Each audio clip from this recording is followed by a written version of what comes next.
Bakit takot ka na sumubok ulit? Why are you afraid to try again? Dahil ba minsan nasaktan ka na? Dahil ba minsan nabigo ka na?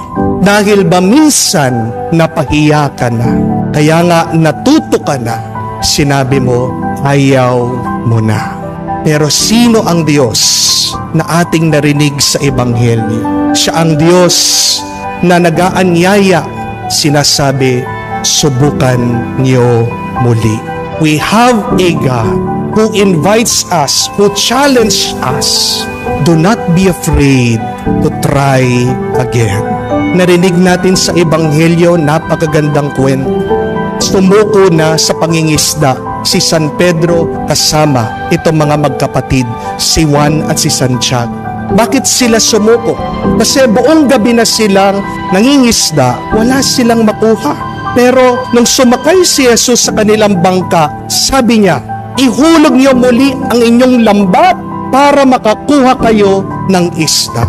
Para ba sinasabi niya, subukan niyo muli. Kahit na sinabi ni Pedro, Panginoon, buong gabi na kami, frustrated na kami, disappointed na kami, pagod na pagod kami. Pero sabi niya, dahil sinabi mo, susundan ko.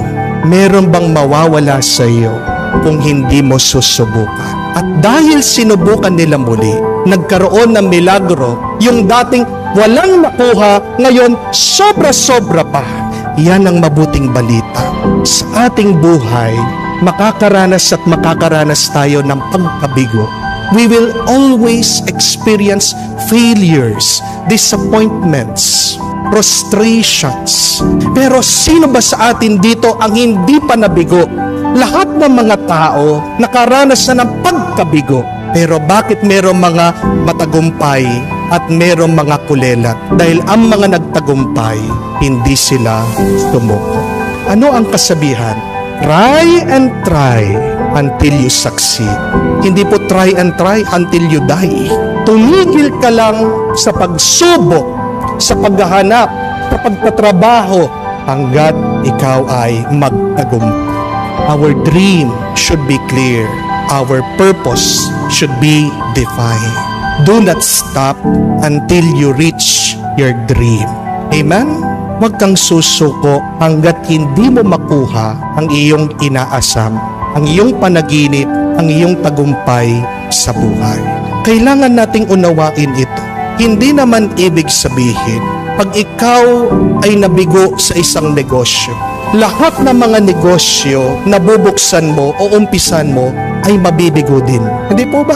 Hindi ibig sabihin na nag-fail ka sa isang relationship, binasted ka, niloko ka, na lahat ng mga makakasama mo ulit o magkakaroon ka ng relationship ay manloloko na.